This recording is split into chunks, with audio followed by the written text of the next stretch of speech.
Hi guys, welcome to our latest podcast tonight. Tonight I'm talking to Nicole, who's one of our AGECS Reconciliation Ambassadors. Hi Nicole. Oh, hi AJ, how are you? Thanks for having me. No, great that you could actually come on tonight.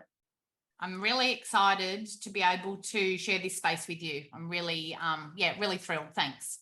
Cool, beautiful. Hey Nicole, tell us a little bit about yourself. I have been in the education and care sector for almost 30 years. And 20 of those years I've been independently consulting for myself as Talarico Consulting. That's been great because it means that I have had a chance to go into all different service types and work with a whole range of different educators, some that have just started their journey, others that have been in the sector for a long time. So I can hone in on extending and enhancing their practice. And I have 4 children. So now that they are all in school, I have had the opportunity to tap into AGECS. I'm thrilled that I am now a reconciliation ambassador. That's an area of passion for me. So I have been able to focus my attention on, I guess, some things that I found that I have spent a lot of time working with services on, speaking at conferences about. So Aboriginal ways of knowing has been a personal interest for me, something that I'm really passionate about. In addition to that area of focus, I've really spent a lot of time in the child protection and creating cultures of child safety. So I've just finished writing a book on that. And so that's kind of me in a nutshell, I guess. So Nicole, what does Australia Day mean to you? AJ, Australia Day, I'm going to answer that in 2 parts if I can. Initially, Australia Day, growing up in Australia and, spending my whole childhood here and doing my schooling in Australia, Australia Day was something to celebrate, right? In my journey over the last, many years, it's no longer a day of celebration. In fact, I find it a really horrid day. It's a day that comes with a lot of trauma for many people. And I think the audacity and the ignorance that was shown on that day is something that we forever need to work hard at being apologetic for. I think, that's what. For me, AJ, it's not a day that should be recognised as a day that we have fun and celebrate when it's really a painful day for many people. Yeah.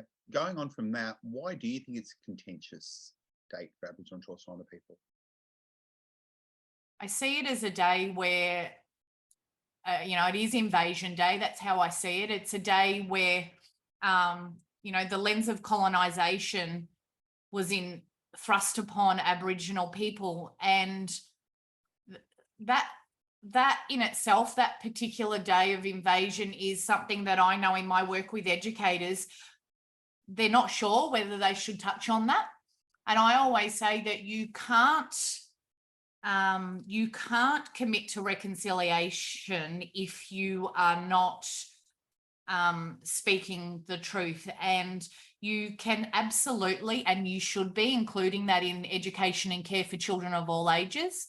And so I encourage educators to talk about it so that it's relatable to children. And a great educator that I know in Nillumbik, I've heard her recently talking to children about Invasion Day, and she was saying, think about it as if somebody came into your bedroom and told you to get out and you needed to go, and you might not be able to stay with the rest of your family and you can't take any of your belongings. And AJ, I thought, that was such a relatable thing, the empathy and the understanding that children that were 3 and 4 years of age in that group, they truly, they were relating to what Desi was saying to them.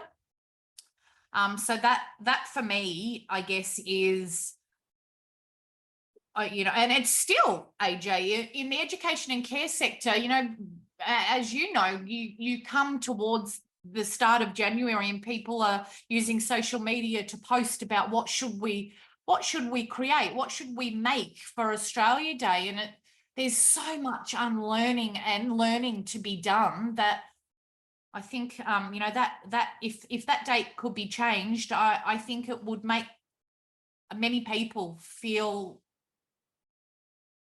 a little better, perhaps. Yeah, cool, cool. What ways do early childhood educators or yourself, how have you tried to raise or talk to kids about Australia Day? I think what we need to do is talk about respecting other people, and I've gone from that angle when I'm mentoring people and they ask me how should we broach this topic. I said you need honesty and you need truth telling in your curriculums when it comes to this day. And so I have suggested that they talk about rights to feeling safe, rights to your belongings, rights to your language, rights to your culture. People feeling safe comes with many, there's lots of ramifications for being safe.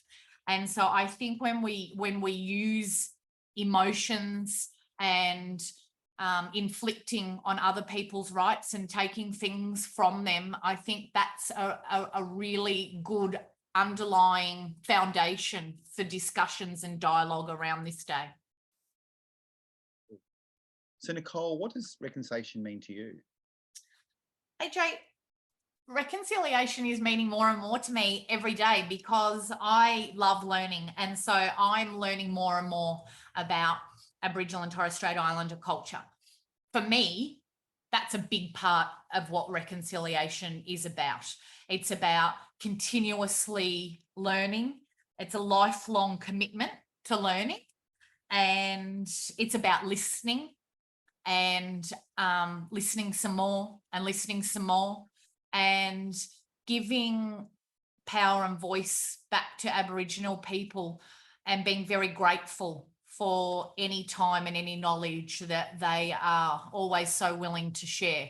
So for me, reconciliation it really is about a lifelong commitment to continue learning more and knowing that I will never know enough, but I want to continuously strive to gain more knowledge so that I can build a better understanding of, the longest living culture in the world.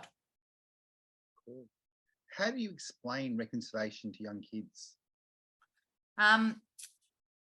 If I was to explain, and I have with my children, they're in education, in the education system here in Victoria, in Melbourne, and it's getting a little better, but there's certainly by no means enough from what I can see in their curriculums. And so I have spoken to my own children about reconciliation and talking to them about, you can't undo past wrongs.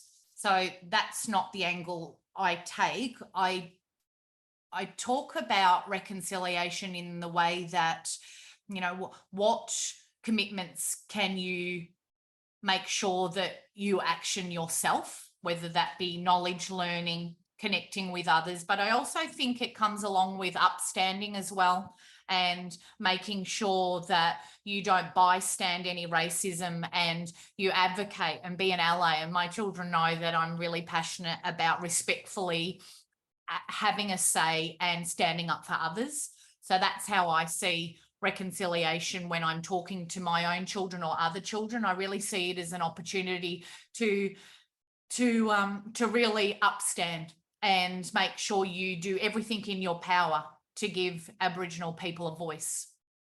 I like hearing that about giving them a voice. Do you think that Aboriginal people don't always get their voices heard? No, I don't, AJ. I think that there is a long way to go about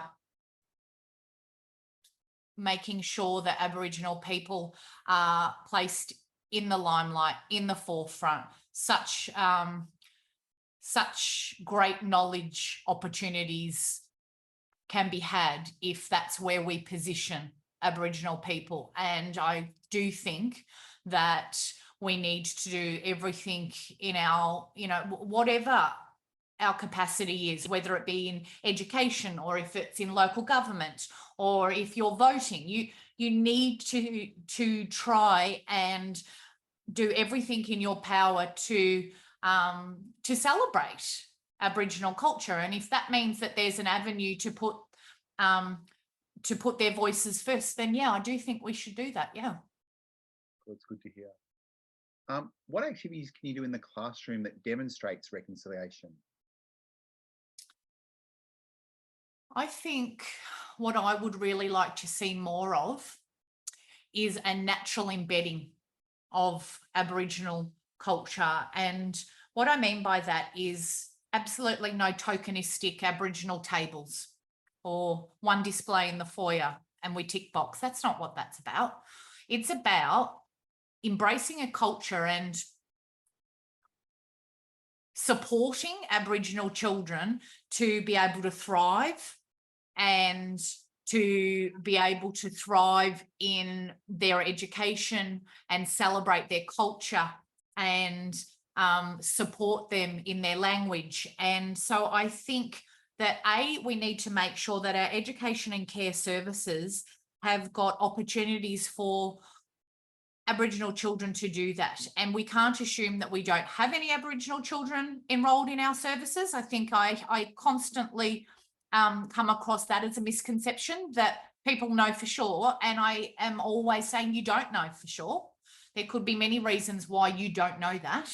So you need to set up your spaces to welcome and support Aboriginal children and their families so that they feel safe, physically safe, spiritually safe, their well-being, culturally safe. You can't determine that safety, but you need to liaise with as many organisations as you can and this is why I am very passionate about continuing to learn so that you get a good idea. You do the groundwork as an educator to know what protocols are, and that way, if a family turns up tomorrow, you can be, you're in a better position to welcome them safely. And then you can consult with them about how to make them personally safe, like you would any other family. But it's really important to set up your spaces to have positive racial identity. And so reconciliation for me is about making sure that you audit your spaces and make sure that they are welcoming, that they are safe. There is a wealth of resources that support all cultures with a strong focus on Aboriginal and Torres Strait Islander culture so that you have got an environment that does not look tokenistic and it has been intentionally thought about to be authentic. What would be your dream for reconciliation in the future? I think the dream would be that every single community, every local government, every education and care service, every adult has a good understanding of past trauma and understand that that still has an impact today. So for me, I would like to see all Australians understand that and that it is something that is still pertinent today. It is still painful today. Invasion Day the ramifications of that are still causing horrific pain today. And I would like to see every Australian understand that. I would also like to see every education and care service authentically embrace all the different ways that we can connect with Aboriginal communities, organisations, so that we can continuously build capacity in how we include this way of this knowledge into curriculum, these perspectives into our curriculum. I'm lately talking a lot in all the services I go into in Victoria and saying, well, you know, your learning frameworks, how are you including the Murung principles in your learning frameworks? It's a key framework. You've got your EYLF, you've got the VEYLDF, and you should have the Murung as well. These are your learning frameworks. So let's look at how we are being inclusive. So that would be my dream for reconciliation, AJ. Where are some places that early childhood educators could go to start learning for themselves about Aboriginal and Torres Strait Islander history and the contemporary issues?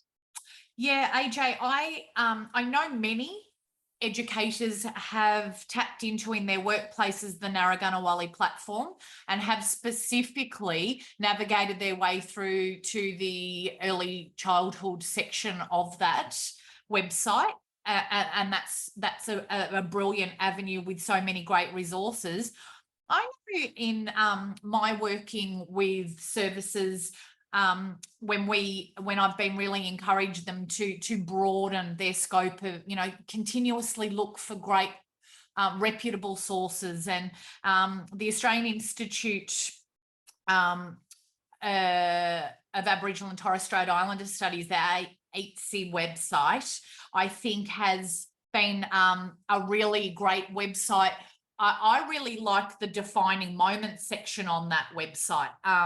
I think that there is some really great information on there that gives people some great opportunities to hear stories and see aspects of where Aboriginal people have been so heroic and really been championing in their life. And so I think that's been a really good website to tap into. I also like the NAIDOC Week website, and I found I in my own journey have found that really interesting. I know when you look on that website and look at the past themes, they tend to give you a bit of an indication of what are important issues for Aboriginal people, such as Hill Country, 2017, Our Languages Matter.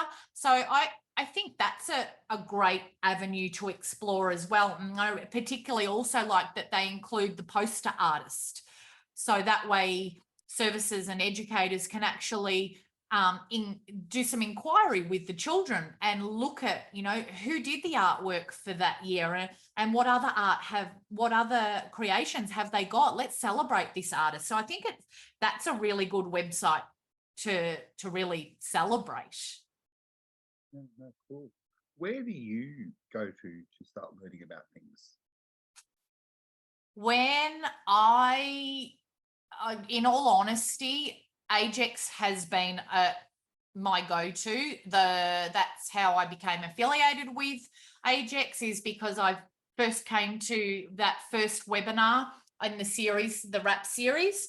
And in all honesty, not just because you're interviewing me, I have found the content the best learning tool for me, apart from the content that's the conversation. The key organisations that you have connected with through those has given me a broader understanding, and since then I always connect with those people after they've been present. So Sue-Ann Hunter and Nicole Finlay, so I connect with them and then follow their journeys. So I've actually found that really, really helpful, so that it's not just a one-off event for me, and I'm really passionate about not just doing a one-off thing. If you've brought someone onto a webinar, I then follow and look and have a look at and read their books, and I've got a massive pile of books, and I'm so excited because this one came in the mail yesterday, and I only ordered it the night before. So I'm forever reading is something that I was never big on in school, believe it or not. I absolutely never read. In fact, my English teacher, that was one of his issues in year 10, Nicole, you haven't read the book again. Stand up if you haven't read the book. Nicole, stand up, please. And I have actually intentionally done a 360 in the last, I would say, 5 years, and I've been reading more and more and more, and then go figure I write a book. But which is a bit ironic now I've told you that story, but I read. I actually just continuously find sources of information. The possum skin pedagogy was something that I became familiar with years ago. And then I just had I was so grateful to go to the FKA a few weeks ago. And we really delved deeper in that with Sue Atkinson. And so I think that's been nice to revisit. I always try and gain a resource and then revisit it as I know more, so that I can then realign what my new understandings are with the text or the content that I had read previously. So I find that has been a really good go-to for me. I think, really AGECS and reading. Another Day in the Colony is something that I am yet to read, so that's on my list of readings to do. Sounds like you're going to open an Aboriginal literacy bookshop. I absolutely could. You should see the pile I've got over there. Yeah, I got to read it yet. I look at it and go, remember what you promised yourself? Yeah, but great PD for educators, isn't it? Read a book. It absolutely is. And usually when you're buying a book, those algorithms are very clever, because then they'll go, and purchasers have often bought these. And so then I scroll down, I go, oh, I'll buy that too. And I'll buy that too. And so before you know it, I've gone on to buy one book and I end up buying 3 books, which I'm okay with. I think it's great. What else would I be utilising? I would always make sure that I tap into blogs and read newsletters. So I subscribe a lot, because an email, and then I have a folder in my inbox, which is literally my reading. And so Reconciliation Victoria, when they would send their newsletter or their update, I drag that in so that I can go back and read those articles, or I print those articles. And when I go to conferences, I always take an article with me to talk about something that I've learnt. So I'll do an acknowledgement of country, and then somehow I will find an aspect of what I've read and share that with the audience, so that I can at least give them an opportunity to hear it too. What would be two things that every educator should know about working with First Nations families? Don't assume that, you taught me this, AJ, that, and I recently learnt this, that often you hear people using the word Koori and use it interchangeably, Indigenous Koori. And I heard you say on Seminar 9, I think it was, that not all Aboriginal people see themselves as Koori. So I actually thought that was really valuable, because in my work with education and care services, sometimes I see that in the writing. So I thought that's really good to know, and I think every educator should know that. The other thing too, I think, is don't be afraid to. It's more hurtful to not include Aboriginal ways of knowing in your curriculum than if you endeavour to include. But I always say, do your homework, do your groundwork. It's your responsibility as a professional to know what's high quality practice. Just like when you're looking at culture, including a cultural perspective into your curriculum, do your homework and ask and seek information to make sure that you A, have permission, and B, that you are being appropriate and respectful. So they would be my 2 things, I think. So Nicole, what do you believe are some barriers that early childhood educators who are trying to incorporate First Nations perspectives into the curriculum, what are some of the barriers? AJ, I think one of the biggest barriers that I hear is we haven't heard back from we're trying to get in touch with an elder. How can we do that? That would have to be the most common question I hear or asked of myself. And my response to that is, A, apart from the fact that there are not many elders, but B, why have you stopped? Why is that the start of your journey? So the biggest barrier is that I think people in their head decide, well, we need to make a connection with an Aboriginal person, and ideally they are assuming that's going to be an elder. And when that doesn't go their way, they haven't done anything and their journey has stopped. So the biggest barrier is that you need to do the groundwork first. And there aren't many elders, so therefore, why would they, even if they were available, come and spend time with you when you haven't actually delved deep and worked on your knowledge building individually and as a collective team? So I think the flipping the script is what needs to happen. You do the hard work first, and then you deserve to try and make contact. Yeah. And is it just elders that people should be looking for? Or? No, absolutely not. I feel that's what people often are seeking. But the educators that I'm working with, I say there are so many opportunities for you to engage with local groups, and Aboriginal people are so generous with their time. And whenever I'm working in an area and we look up together, local municipality, are there any network groups?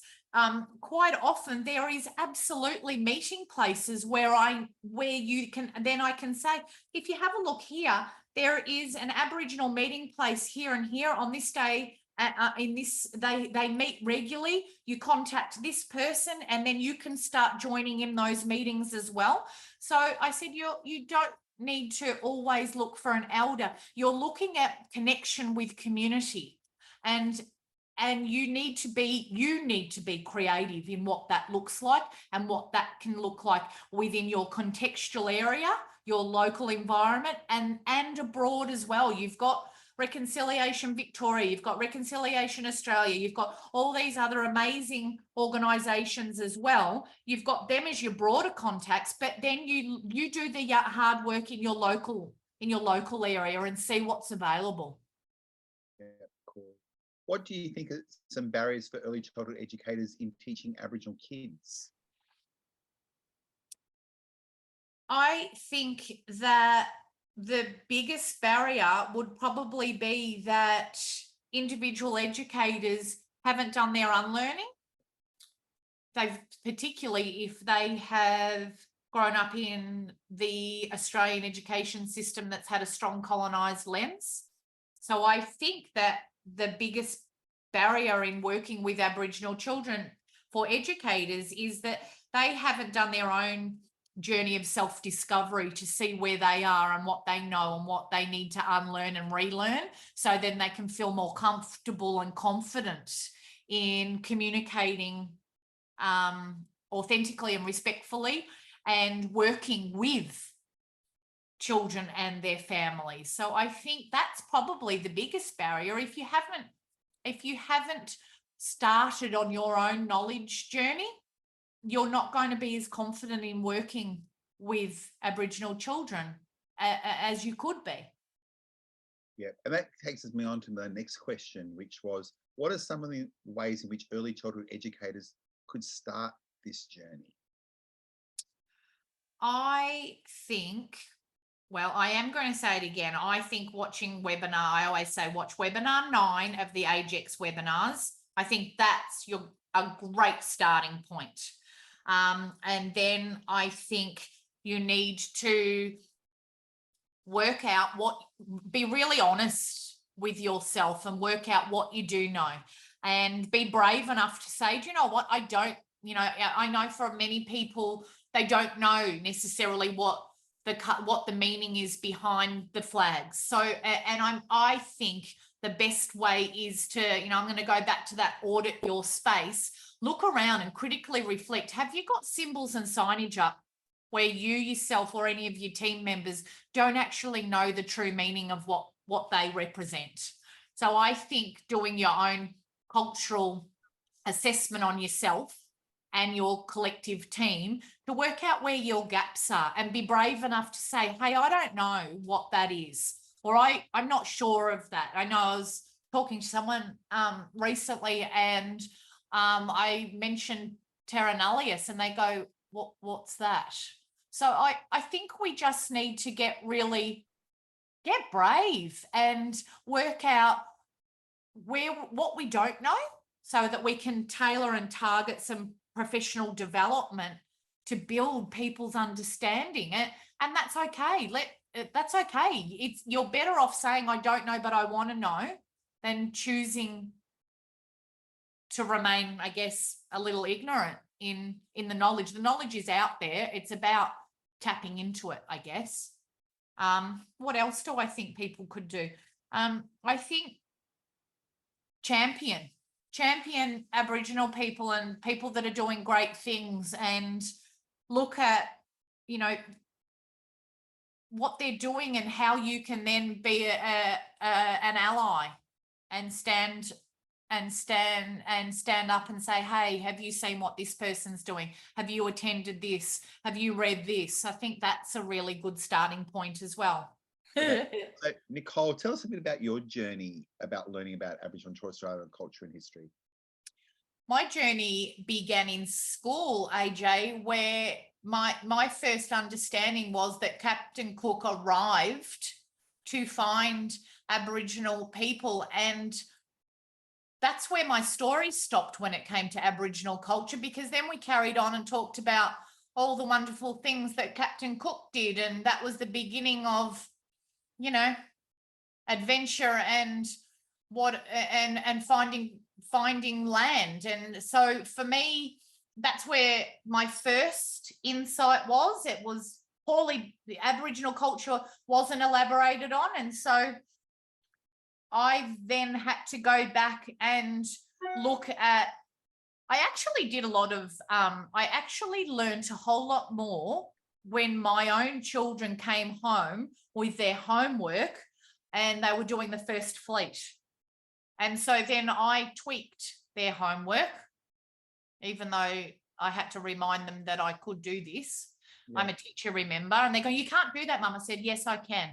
And so I tweaked their homework and I said, let's just park that question that you're supposed to be looking at here, and let's focus on this. Let's have a focus on whose land, who was around, what and so I did some delving into what life was like during that time of invasion. And then we together, especially my youngest son, Rome, we looked at, well, okay, and then what happens in some of these camps, and what was the role of these people, and were they provided with food and shelter, and why was their freedom taken away? And so I explored a lot with my children through their homework. Obviously it wasn't supposed to end up that way, but that's how I learned a lot myself. And then my journey continued, AJ, where I started to get frustrated, which I continuously tell myself, I've got no right to be frustrated. Imagine how Aboriginal people feel when people don't listen and you are continuously telling the stories over and over again, or, you know, going back to why Australia Day shouldn't be celebrated on January 26th. And I would find that the more I learned, the more I wanted to be a strong ally, and the backlash that you would get would frustrate me and annoy me. And so I channeled that into learning more. So then I knew more, and I would then start listening to Sue-Ann Hunter. I know that you're going to ask me, because I know it might be one of the questions, who I admire, and she is a fierce advocate that caught my attention when she was speaking at a protest, and I thought, wow, what a strong, powerful woman. And so that's kind of been my journey in listening. How can I better support you in your journey? So Sue-Ann's one of your idols? Yes, absolutely. Yep, she is. She absolutely is. I remember watching her speak, and at one of the at the rallies, and then I kept sharing, I saturated my social media with it, and I just felt compelled to message her, and I did, and I said, I just thought your fierce, powerful stance today was so admirable, and I just, absolutely one of my idols. Yep, she is, totally. Cool. Yeah. Do you have any other idols?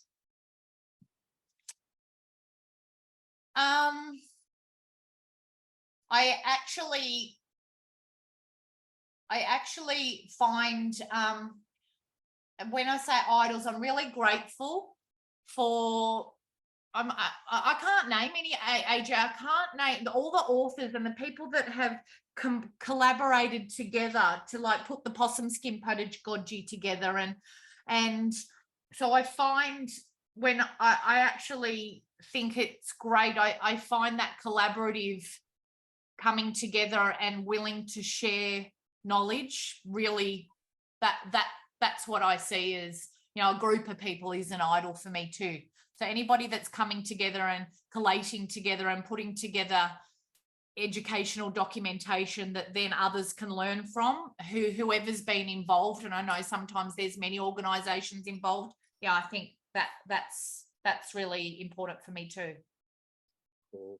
What tips and strategies would you offer early childhood educators who may have no idea even to where to start their journey?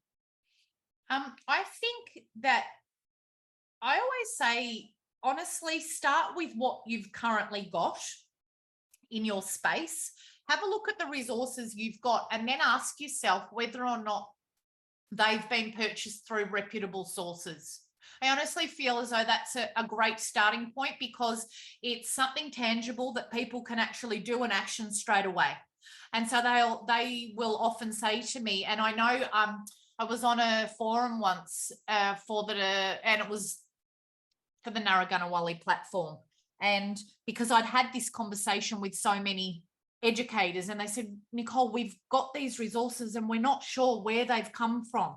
And so then we deliberated about, well, do you feel as though that, what's best? And I remember I asked this question to these representatives from the platform who were Aboriginal, and they both had different opinions on it, which I think is also something to be mindful of, that everybody is going to not necessarily have the same opinion on things. That's why you always have to ask. So I asked whether or not it would be better to put those resources aside and start from scratch. But then what would that mean? That there would be a gap in any representation? So would it be appropriate to instigate an ethical purchasing policy and a procedure so that any further resources that are purchased come from reputable sources and come from organisations? And I think too that Aboriginal people are represented authentically, not just, back in, hundreds of years ago, that they are actually also depicted in a contemporary modern day society as well. So whether that be through audio or books. So Nicole, have you had any experience working on reconciliation action plans? Do you know, me personally, AJ, I have not. However, I have worked with so many different services that are varying in their stage of their journey. Some have published a RAP. In fact, Moreland Children's Services had just invited me to come to their RAP launch, which was a couple of weeks ago. So they had been working and have just launched. Other services have just, right at the other end of the scale, they've only just registered their service on the Narragansett platform, and others haven't actually registered but are intending to in the new year. So I guess I have had experience with people that are going through that journey, yes, but me personally, no. Yeah. The ones that have spoken to you, what do you think have been some of the easy things or some hard things that they've mentioned?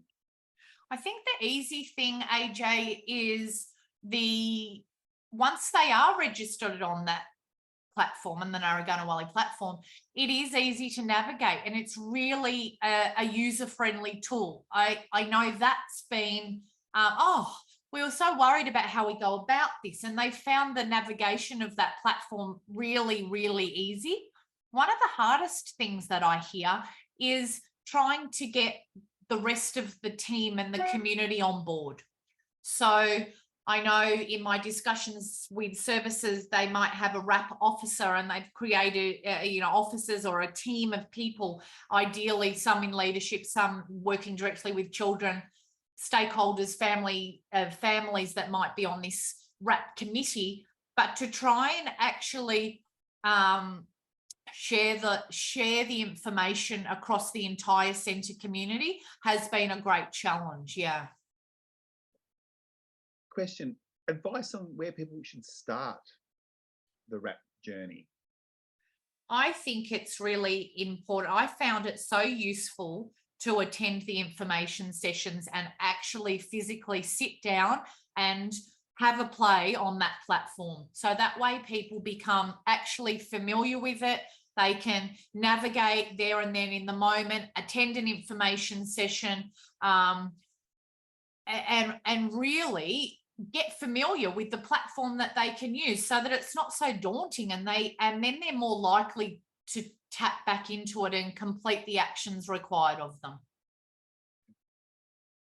The final question I've got here is, why is having a reconciliation plan important? I think, AJ, it's important for a couple of reasons. I think education and care services, regardless of what service type they are, need to have this document as a commitment to ongoing knowledge building and ongoing respect and safety for Aboriginal children and their families. So I think it's important that everybody has this document as a starting point for making sure it's always going to be a part of the culture of the service. So once you begin, it's a commitment that you continuously work on. It's not going to be something that's no longer existent in the service.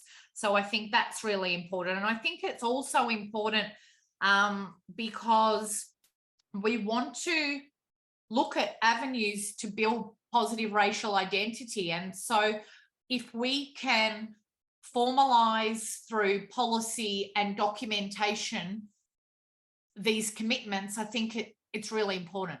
From talking with you tonight, what are 2 things you want early childhood educators to walk away with? I hope that they can walk away with listening to how exciting this knowledge is. I find Aboriginal culture so incredibly fascinating, and anybody that has not delved into their journey of knowledge building is missing out. They honestly are. It is such a well established, just a very, very intricate, complex, way of knowing. And if you are just starting your journey, just start, because you won't be disappointed. I really hope that that's what people can hear, how passionate I am, just purely because I'm on this journey now, and I love everything that comes my way. And so I'm hoping that other people go, do you know what? I've got to start. If I haven't started, I can get that level of excitement too. And what else do I hope? I hope people realise that we have to take action. It should have already happened. So everybody has to commit to this. And as educators in the education and care sector, children have a right to know about Aboriginal culture. All children need to know. We live in Australia, and they need to know what the traditional original owners of country, that they need to know about this knowledge. Cool. Thanks, Nicole. Thanks for talking with me tonight. Oh, thank you. I've really loved this time. Everyone would have enjoyed what you've got to say. So again, thanks heaps. Thank you so much, AJ. I loved it. Cool. Out. Was that